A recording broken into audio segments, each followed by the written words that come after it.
Muy buenas, yo soy Alan Álvarez del Instituto Gastronómico de Mérida. Esta vez les estaré hablando acerca de la panadería del Viejo y Nuevo Mundo. Pues para empezar, el pan ha sido considerado lo que viene siendo un alimento en cuestiones de aparta épocas del mundo, un alimento básico en estas culturas y que ha representado nutrición y asimismo como un simbolismo religioso y cultural. Y bueno, que tiene una conexión entre el viejo y el nuevo mundo, que bueno, veremos adelante, de la llegada de los europeos al continente, que podría decirse que marcó un intercambio culinario, que puede ser el colombino, donde se intercambiaron los ingredientes, técnicas, tradiciones, y se transformó en lo que conocemos en la panadería de hoy en día. Bueno, empezamos hablando acerca de la panadería en el viejo mundo. Bueno, el pan se remontó por ahí desde las antiguas civilizaciones de Egipto, Mesopotamia y Roma. Bueno, en Egipto es conocido por haber desarrollado los primeros panes fermentados gracias al uso de levaduras naturales, y en la Edad Media ya se establecieron los gremios de panaderos, se establecieron por toda Europa, que estos perfeccionaron técnicas y popularizaron recetas. Y ya pues entre los ingredientes principales se encuentran el trigo, cebada y centeno, que eran los más utilizados en aquellas épocas. Y bueno, otros ingredientes igual que se incluyen la miel, los frutos secos y especias, dependiendo de las regiones que hubo. Bueno, entre las técnicas que se hacían fue la fermentación con masa madre, el uso de hornos de piedra o de ladrillo. Y bueno, entre nuestros panes básicos pues pueden haber encontrado el baguette, que este es de Francia, la focaccia, que es italiano, y el pita, que es el Oriente Medio. Y entre los enriquecidos se encuentra el brioche y el panettone. Ahora pasemos con la panadería en el Nuevo Mundo. Esto es antes de la llegada de los europeos, hablamos un poco antes de la llegada, que en América pues las civilizaciones indígenas no cultivaban trigo, sino que era el maíz, que era su granero principal.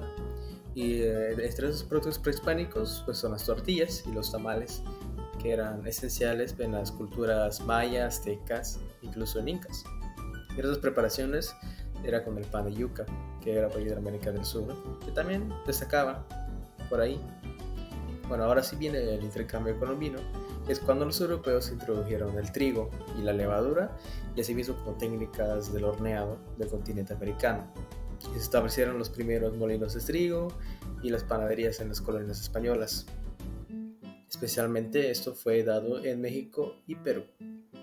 Y así surgieron una mezcla de culturas que se intercambiaban los panes y combinaban ingredientes locales, es decir, maíz o el cacao. Esto se combinaba con el pan y así formaban nuevos panes. Bueno, hablamos un poco del viejo mundo, cómo era el proceso de elaboración en aquella época. Primero se molían granos de trigo, que eran molidos en molinos de piedra, y se obtenía la harina. Ya en la Edad Media se introdujeron los molinos hidráulicos, que facilitaron muchísimo este proceso. Luego se mezclaban los ingredientes, que la harina se mezclaba con agua y sal, eso sí, añadiendo la levadura o la masa madre, y ya se dejaba fermentando. Luego entraba el amasado, que esto hacía desarrollar el gluten, que asimismo proporcionaba elasticidad y estructura al pan. Y luego viene la siguiente fermentación, que la masa se dejaba reposando, haciendo que la levadura o la masa madre pues produjera dióxido de carbono y expandiera la masa. Y el proceso que lo dejaban en aquellas eran horas, eso sí, dependiendo del clima y el tipo de pan que se estaba realizando.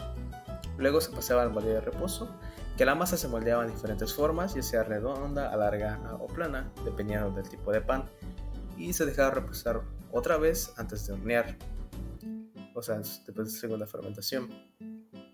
Y ya, pues el último era el horneado, que en los panes se cocían en hornos de piedra o de ladrillo, calentados por leña, con leña. Y bueno, las características de estos panes europeos es que la corteza era crujiente. Ya en el Nuevo Mundo, cuando se adaptó el trigo por los colonizadores, cuando lo introdujeron, el trigo principalmente se sustituyó parcialmente por maíz, donde en las regiones el clima permitía el cultivo. Y en las panaderías coloniales pues se establecieron panaderías que replicaban métodos europeos y se adaptaban a los ingredientes locales, como ya he dicho, el cacao, el maíz, y se modificaron y subieron modificaciones a estos ingredientes locales y se añadieron elementos así como cacao, azúcar de caña y frutas tropicales de la región a los panes. Y bueno, la cocción, pues en lugar de hornos de piedra, a veces utilizaban hornos de barro que eran construidos por los indígenas. Diferencias. Bueno, los granos utilizados en el viejo mundo, como ya había comentado, era el trigo, el centeno y la cebada.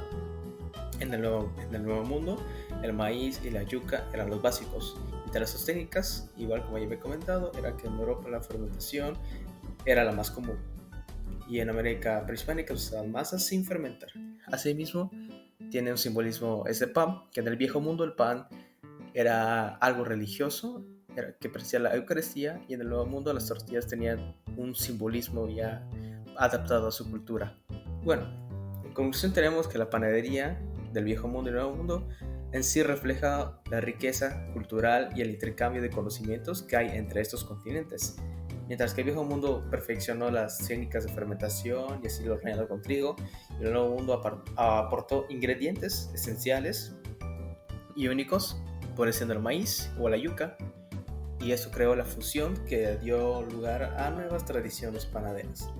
Y pues en sí, ambos de las dos culturas, de los dos mundos, dio su granito para dejar un legado culinario que hasta hoy en día está presente.